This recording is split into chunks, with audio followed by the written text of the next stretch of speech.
Nikolai Gogol. Almas muertas. Capítulo primero. Frente a la puerta de la fonda de la ciudad provinciana de N, se detuvo un cochecito de apariencia bastante grata, con suspensión de ballestas, como los que acostumbran utilizar los solterones. Tenientes coroneles retirados, capitanes, propietarios que tienen más de 100 siervos, en resumen, todos aquellos a los que se da el nombre de señores de medio pelo. En el cochecillo viajaba un caballero que no era ni guapo, ni feo, ni demasiado gordo, ni flaco. No podía afirmarse que fuera viejo, aunque tampoco se puede decir que fuera muy joven. Su llegada a la ciudad no fue causa de menos ruido, ni se vio acompañada de nada que se saliera de lo normal. Solamente dos campesinos rusos que se hallaban en la puerta de la taberna, frente de la fonda, hicieron alguna pequeña observación que, por lo demás, concernía más al coche que a su dueño. «Mira esta rueda», dijo uno de ellos a su compañero. «¿Crees que con ella llegaría a Moscú si tuviera que ir allí?» Sí llegaría», contestó el otro. «¿Y hasta Kazán? ¿Crees que alcanzaría?» «Hasta Kazán no», repuso el otro. Y en este punto concluyó la conversación. Digamos también que cuando el coche se aproximaba a la fonda, se cruzó con un joven que llevaba unos pantalones blancos de fustán, extremadamente cortos y estrechos, y un frac que pretendía ajustarse a la moda, y bajo el cual asomaba la lechuguilla, sujeta con un alfiler de bronce de tula que tenía la forma de una pistola. El joven volvió la cabeza, se quedó contemplando el coche. Llevó después su mano a la gorra, que poco había faltado para que el viento se la llevara, y continuó su camino. Al entrar el coche en el patio, acudió a recibir al caballero un criado o mozo, que es como se le suele llamar en las fondas rusas, tan inquieto y movedizo que hacía imposible ver cómo era su rostro. Con gran agilidad se aproximó llevando su servilleta en la mano, larguirucho y enfundado dentro de una levita de bocaccí, que por la espalda casi le llegaba hasta la misma nuca. Agitó su pelambre y con la misma agilidad condujo al señor arriba, por las escaleras de madera, hasta el dormitorio que ya tenía reservado. El aposento era de cierto estilo, ya que la posada era asimismo de cierto género, exactamente como acostumbran a ser las posadas de las ciudades de provincias, donde por 2 rublos diarios los forasteros pueden gozar de una habitación tranquila, con cucarachas como ciruelas que aparecen por todos los rincones, y con una puerta que da al aposento vecino, siempre cerrada mediante una cómoda. En él casualmente se halla un señor silencioso y tranquilo, pero en extremo curioso, que muestra gran interés por conocer todo lo que se relaciona con el viajero. La fachada de la posada presentaba características que se correspondían con el interior. Era muy larga y tenía 2 plantas. La inferior no estaba aún revestida de yeso, y así continuaba, mostrando sus ladrillos de color rojo, muy enmohecidos a causa del tiempo, con sus desagradables cambios, y ya bastante sucios de por sí. La planta superior había sido pintada con el consabido amarillo. Abajo se encontraban diversos tenderetes en los que vendían artículos de guarnicionería, cuerdas y rosquillas.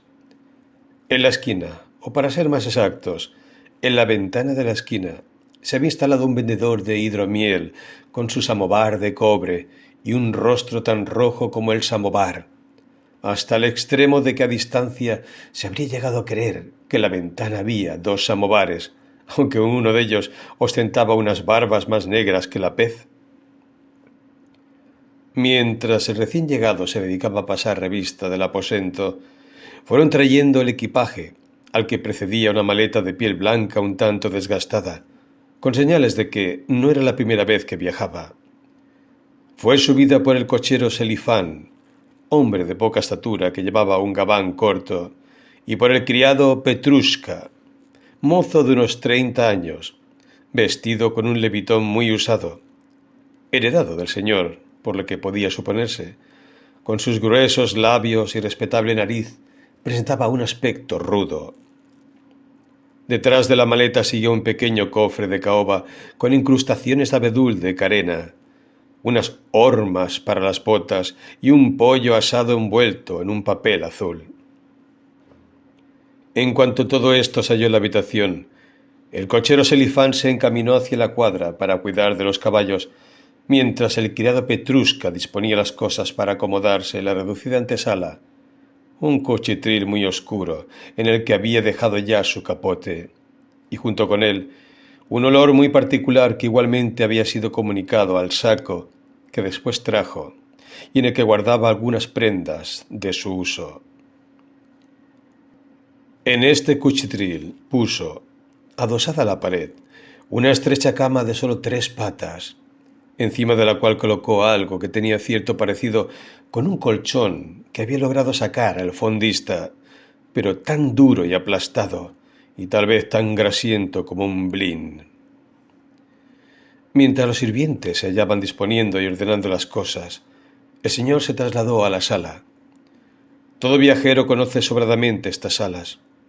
Sus muros pintados al aceite, ennegrecidos en la parte alta a causa del humo de las pipas y relucientes en la parte baja por el continuo roce de las espaldas de los viajeros, y todavía más por las espaldas de los mercaderes de la ciudad, ya que éstos se presentaban allí en grupos de 6 o 7 para tomar su consabido par de vasos de té.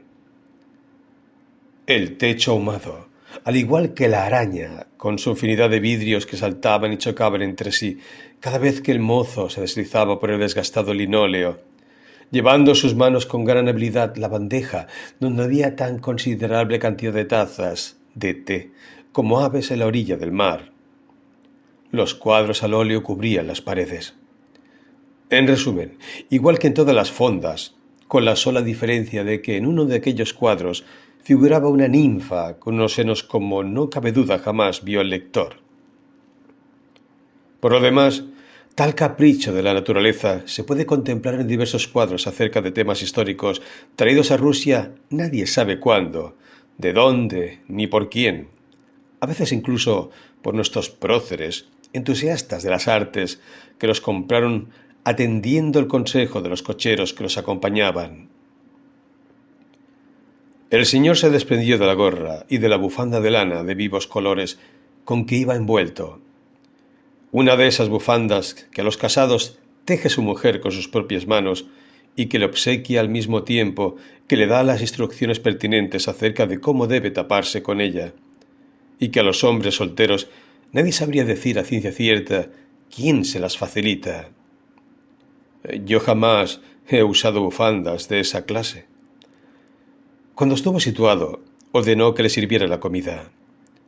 Mientras le iban sirviendo los platos usuales en las posadas, a saber, sopa de col con una empanadilla que desde hace algunas semanas está aguardando al viajero, sesos con guisantes, salchichas con col, pollo asado, pepinos en salmuera y el eterno dulce de hojaldre dispuesto en todo momento para postre. Se entretuvo charlando con el criado o mozo a fin de que éste le explicara toda clase de chismes sobre a quién había pertenecido anteriormente la posada y a quién pertenecía ahora, si proporcionaba saneados ingresos y si el dueño era un pillo redomado. A lo que el criado dio la consabida contestación. «Oh, señor, es un bandido». Igual que en la Europa modernizada, en la civilizada Rusia proliferaban las gentes respetables que cuando comían en la fonda tenían que charlar forzosamente y en ocasiones incluso gastar alguna broma. Sin embargo, las preguntas del viajero no todas eran vanas. Se interesó detalladamente por el nombre del gobernador de la ciudad, por el del fiscal, por el del presidente de la Cámara. En resumen, no olvidó a ningún funcionario importante.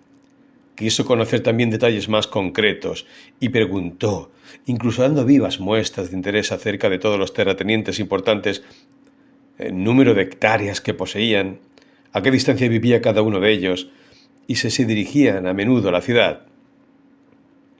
Preguntó muy detenidamente por el estado de la comarca, si en ella eran muy corrientes las enfermedades, las fiebres epidémicas, viruelas, calenturas malignas y demás. Lo hacían con tanto detalle y precisión que daba muestras de algo más que de simple curiosidad. Era un caballero de severos modales, y cuando se sonaba hacía un sorprendente ruido. Se ignora cómo lo hacía, pero su nariz sonaba igual que una trompa.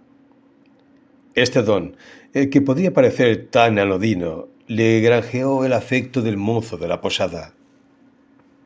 Así, en cuanto oía ese ruido, sacudía su pelambrera, se ponía tieso con nuevas muestras de respeto y asomándose desde lo alto de su mostrador, preguntaba: ¿Se le ofrece algo al señor? Después de la comida, el caballero tomó café y se recostó sobre el diván, poniendo previamente en el respaldo uno de esos cojines que las posadas rusas parecen contener algo muy parecido a ladrillos y cantos rodados, y en modo alguno a esponjosa y suave lana. Enseguida comenzó a bostezar, y mandó que lo condujeran a su aposento, donde se tumbó y permaneció durmiendo durante un par de horas. A continuación, habiendo ya descansado, y a instancias del mozo de la posada, escribió en un pedazo de papel su condición, nombre y apellidos, para ponerlo en conocimiento de quien correspondía, es decir, de la policía. Al bajar las escaleras el criado fue deletreando en el papel lo que sigue: Consejero colegiado Pavel Ivanovich Chichikov. Viaje por asuntos particulares. Todavía estaba el criado deletreando cuando el propio Pavel Ivanovich Chichikov se marchó a dar una vuelta por la ciudad, que según parece le dejó satisfecho, ya que nada tenía que envidiar a las restantes capitales de provincia.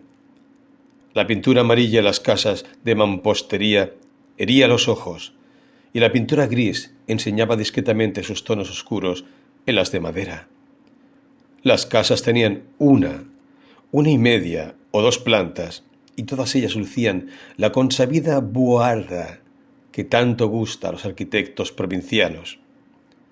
Algunas veces estas casas parecían perderse entre la calle, tan ancha como el campo, y las largas cercas de madera que nunca se acababan. Otras aparecían amontonadas, y en esas se veía más animación de personas y animales. Se encontraban con letreros casi borrados por el efecto de las lluvias, en los que podían adivinarse todavía rosquillas y botas pintadas. En otros había unos pantalones azules y el nombre de un sastre de Arsovia. Aquí, una tienda donde se vendían gorras con esta inscripción: Vasily Fyodorov, extranjero. Allá aparecía pintada una mesa de billar y dos jugadores que llevaban un frac como el que lucían en nuestros teatros los invitados que salen a escena en el último acto. Los jugadores iban provistos de los tacos y estaban en actitud de apuntar, con los brazos algo vueltos hacia atrás y las piernas torcidas, como si hubieran estado ejecutando en el aire un entrechat. Debajo se había escrito: establecimiento. Por algunas partes, sencillamente en plena calle, había tenderetes con nueces, jabón y unas galletas que semejaban jabón. En otras se descubría un figón en cuyo anuncio se representaba un pescado de tamaño mediano y, hundido en él, un tenedor. Pero lo que más a menudo se observaba eran las ennegrecidas águilas bicéfalas imperiales que actualmente han sido suplantadas por el lacónico letrero de bebidas. La pavimentación era por completo bastante deficiente. Nuestro paseante se dejó caer también por el jardín público, formado por unos raquíticos arbolitos que no habían prendido bien, sostenidos por unos rodrigones triangulares bellamente pintados de verde al aceite. Sin embargo, a pesar de que dichos arbolitos no eran más altos que un bastón, De ellos se había hablado en los periódicos con motivo de unas iluminaciones diciendo que nuestra ciudad ha sido embellecida gracias a los desvelos de las autoridades, con un jardín de gruesos y tupidos árboles que dan sombra en los días de mucho calor, y que era conmovedor contemplar cómo los corazones de los ciudadanos palpitaban llenos de agradecimiento y cómo manaban de sus ojos lágrimas a raudales, como muestra de gratitud al señor alcalde. Después que hubo preguntado con toda clase de detalles a un guardia por el camino más corto para llegar a la iglesia mayor, a las oficinas públicas y a la casa del gobernador, se dirigió hacia el río que corría por el centro de la ciudad. De paso se apoderó de un prospecto clavado al poste de los anuncios para leerlo con más detenimiento cuando regresara a casa. Miró fijamente a una dama de aspecto bastante agradable que circulaba por la acera de tablas y a la que seguía un chiquillo vestido de uniforme, con un paquete en la mano. Lo observó bien todo para poder recordar después los lugares que tal vez le fueran necesarios, y volvió directamente a su aposento, subiendo ligeramente las escaleras, apoyado en el brazo del mozo de la posada. Tomó el té, se sentó a la mesa, dio orden de que le trajeran una vela, extrajo de su bolsillo el prospecto y después de acercarlo a la luz, comenzó a leerlo, mientras guiñaba levemente el ojo derecho. Por lo demás, el contenido del prospecto era bien poco interesante. Se representaba una comedia de Kotzebue, en el que el señor Popliovic hacía el papel de rol y la señorita Ziablova el de Cora. Los demás personajes eran ya algo todavía más secundarios. No obstante, él leyó todos los nombres, llegó hasta el precio de la butaca e incluso se enteró de que aquel prospecto había sido impreso en la imprenta del gobierno provincial. Después dio la vuelta a la hoja a fin de ver si por detrás había algo escrito, pero no habiendo encontrado nada, se restregó los ojos, volvió a darle la vuelta al papel y lo depositó en su cofrecillo, que era el lugar donde solía guardar todo lo que llegaba a su poder. El día concluyó, según parece, con una ración de fiambre de ternera, una botella de vino rancio y un profundo sueño. Durmió como un tronco, según la expresión propia de algunas partes del extenso imperio ruso. El día siguiente lo dedicó por entero a las visitas. El recién llegado se dirigió a saludar a todos los grandes personajes de la ciudad. Acudió a presentar sus respetos al gobernador, quien, al igual que Chichikov, no era ni grueso ni delgado. Ostentaba la cruz de Santa Ana e incluso se comentaba que le habían propuesto para la estrella de la misma orden.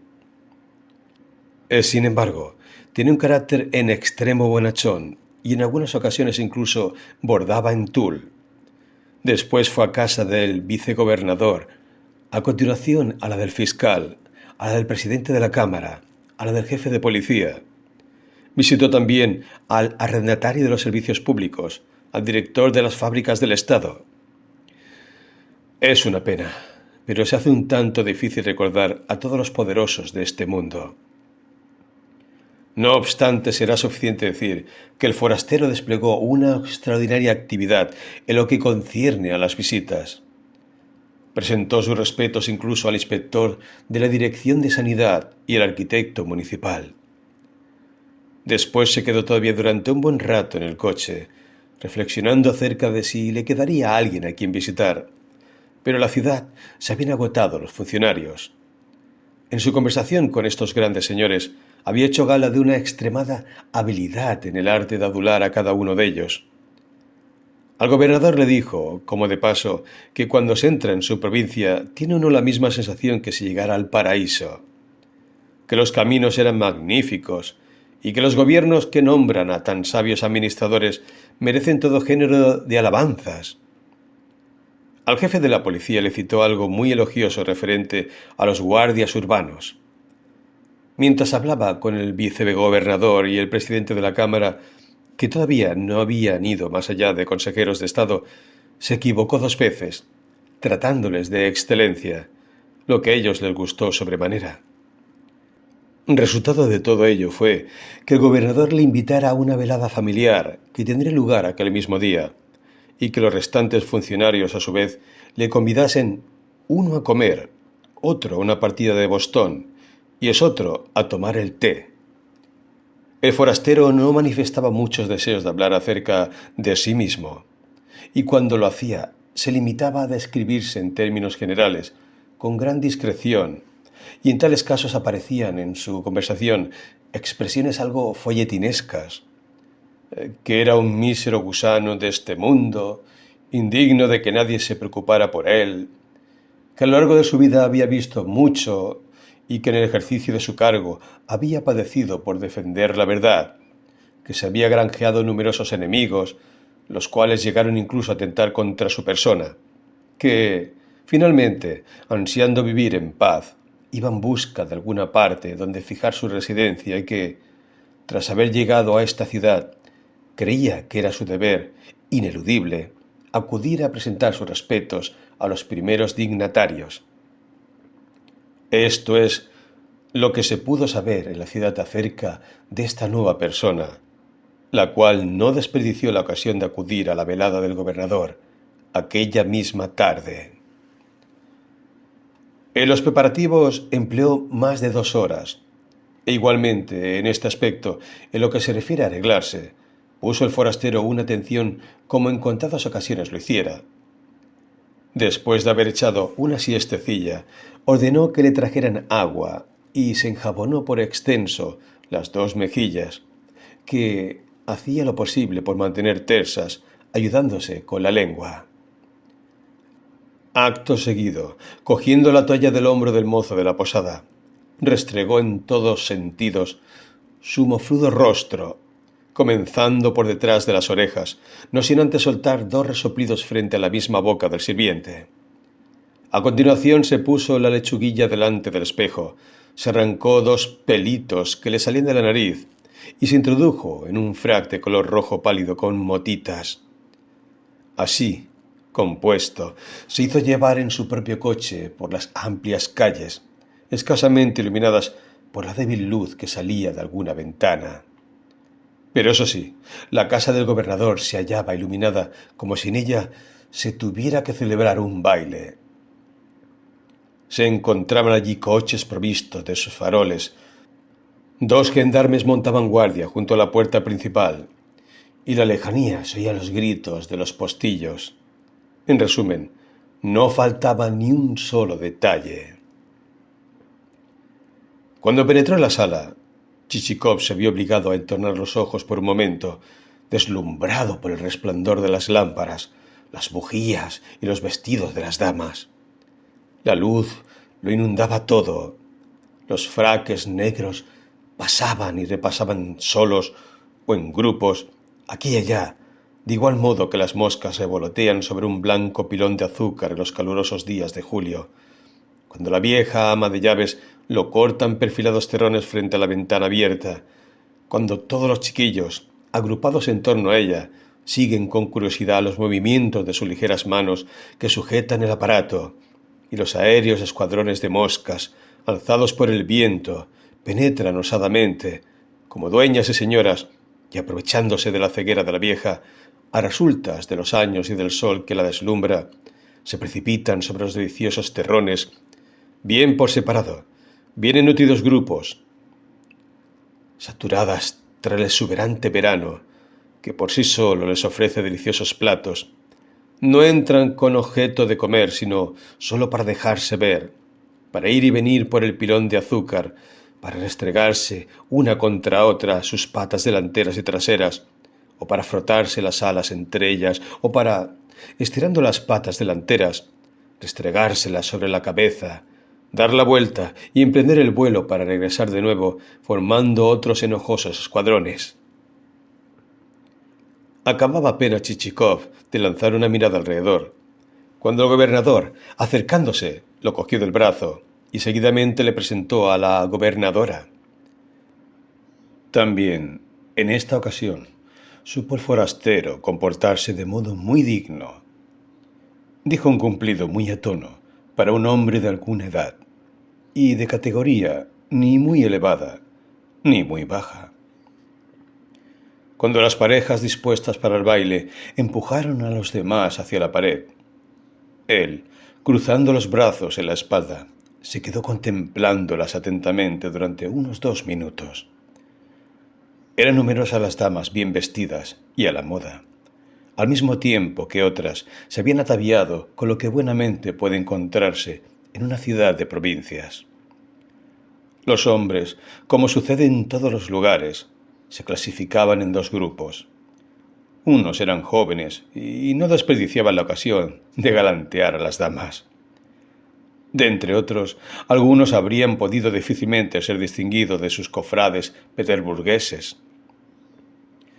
Llevaban sus mismas patillas, peinadas con sumo cuidado y mucho gusto, o sencillamente los óvalos de sus rostros muy bien afeitados. Se sentaban junto a las damas con idéntica negligencia, conversaban, al igual que ellos, en francés, y hacían reír a las damas de la misma manera que en San Petersburgo. En otro grupo estaba integrado por hombres maduros o que, lo mismo que Chichikov, no eran ni jóvenes ni viejos. Estos, al revés que los primeros, contemplaban de reojo a las damas, intentaban mantenerse alejados de ellas y procuraban asegurarse de si los sirvientes del gobernador habían dispuesto ya las mesas de tapete verde para el whist. Eran carillenos y carirredondos, y los había hasta con verrugas e incluso picados de viruelas. Sus cabezas no se adornaban con tufos ni con rizos. Tampoco se peinaban estilo «el diablo me lleve», según expresión de los franceses, sino que, por el contrario, llevaban los cabellos recortados o sumamente lisos. Los rasgos de sus rostros eran más duros y también más redondeados.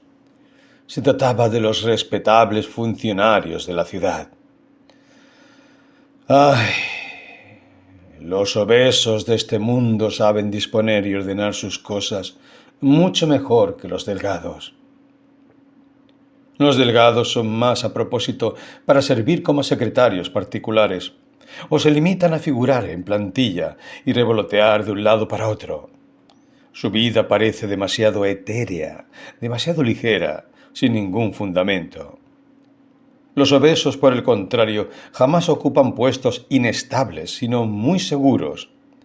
Si toman asiento en un lugar, puede afirmarse que nada conseguirá separarlos de él, y que crujirá y se hundirá bajo sus posaderas sin que ellos lo dejen. Les desagrada el oropel. Llevan un frac de tan buen corte como los delgados, pero en cambio el contenido de sus arquetas es una bendición de Dios. Al delgado, antes de 3 años, no le queda ya ni un solo siervo a quien no haya llevado al monte de piedad. El obeso, con toda tranquilidad, cuando uno lo advierte, ha adquirido en las afueras de la ciudad una casa, la cual pone a nombre de su esposa. Después compra otra en otro extremo de la ciudad, a continuación una pequeña finca y finalmente una espaciosa granja con todos sus campos y bosques. Por último, tras servir a Dios y al azar, merecedor del aprecio general, el obeso pide el retiro, se marcha al campo y se convierte en propietario, en uno de esos terratenientes rusos tan hospitalarios, y vive muy bien por añadidura. Más tarde, sus delgados herederos, de acuerdo con la costumbre rusa, derrochan rápidamente la completa totalidad de los bienes paternos. No es posible ocultar que pensamientos muy parecidos ocuparan a Chichikov mientras se entretenía examinando a los reunidos. Y el resultado de estas reflexiones fue que finalmente se agregó entre los obesos, entre los que halló a la mayoría de sus conocidos. El fiscal, hombre de negrísimas y espesas cejas y con un ligero tic en el ojo izquierdo que parecía estar diciendo Ven aquí a mi lado. Debo decirte algo. Por lo demás, se trataba de una persona reservada y seria. También se encontraba allí el jefe de correos, muy bajo, pero charlatán y filósofo, y el presidente de la Cámara, persona muy sensata. Todos ellos saludaron a Chichikov como a un antiguo conocido, y él respondió con una inclinación que resultó agradable, a pesar de que no puso en ella demasiado esmero. En aquella mansión le presentaron a Manilov, propietario afectuoso y cortés, y a Sobakevich, otro terrateniente, un poco torpe, que de buenas a primeras le dio un pisotón en un pie y le dijo: Disculpe». Enseguida colocaron en su mano las cartas, invitándole a jugar al whist, cosa que aceptó mediante otra cortés inclinación. Se sentaron alrededor del tapete verde y ya no lo abandonaron hasta la hora de cenar. Todas las conversaciones cesaron totalmente, como sucede siempre que al fin se emprende una tarea que vale la pena. El mismo jefe de correos, tan parlanchín como era, nada más verse las cartas en la mano, adoptó un semblante de pensador.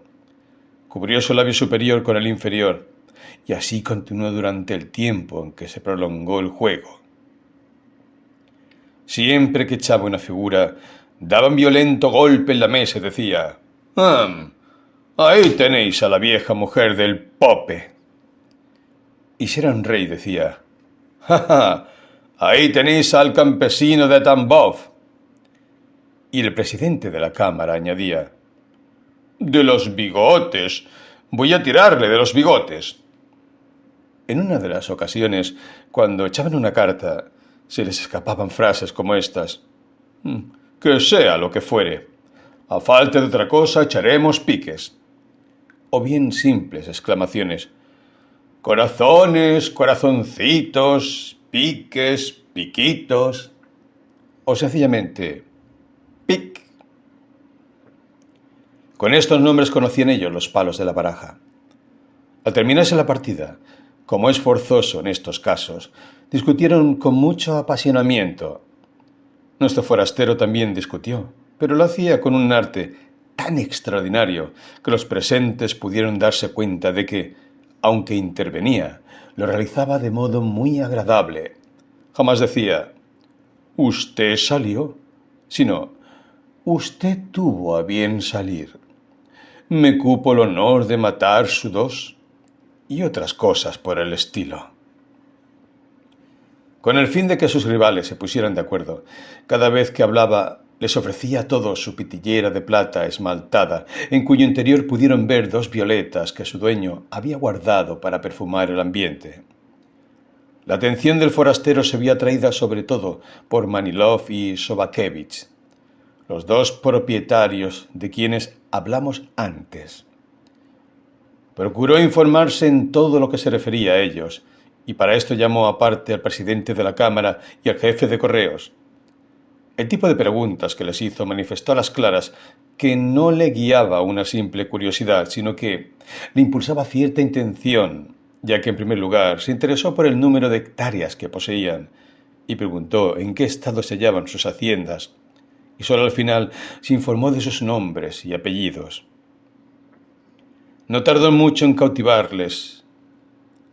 Manilov, hombre aún joven y de ojos tan dulces como los de una paloma, que siempre los entornaba al reírse, se mostró encantado. Le estrechó las manos largo rato y le suplicó encarecidamente que tuviera la bondad de visitarle en su aldea, la cual, según él decía, solo se hallaba a 15 verstas de la ciudad.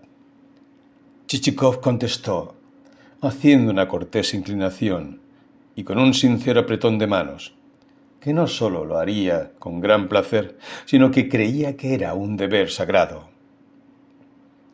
Asimismo, Sobakevich le dijo lacónicamente: «Otro tanto le ruego yo», después de lo cual dio un taconazo con sus botas, tan enormes que con gran dificultad podría hallarse un pie a su medida, especialmente en los tiempos actuales, en que en Rusia empiezan a desaparecer los bogatires. Al día siguiente, Chichikov fue a comer a casa del jefe de policía, donde a continuación estuvieron jugando al whist, desde las 3 de la tarde hasta las 2 de la noche. Por cierto, que allí tuvo ocasión de conocer a Nodriov, gran propietario, de unos 30 años, mozo en extremo desenvuelto, que comenzó a tutearle en cuanto cruzó con él apenas 3 o 4 palabras. Nodriov tuteaba igualmente al fiscal y al jefe de policía. Su trato era muy amistoso, pero en cuanto subieron las apuestas, el fiscal y el jefe de policía se pusieron a vigilar con gran atención todas las cartas que él recogía o echaba.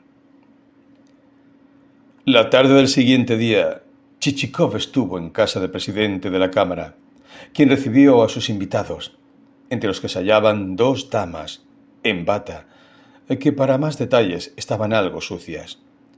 Sucesivamente acudió a una velada en casa del vicegobernador, a una gran comida que ofrecía el arrendatario de los servicios públicos, a otra pequeña comida que daba el fiscal y que, por cierto, nada tuvo que envidiar a un gran banquete.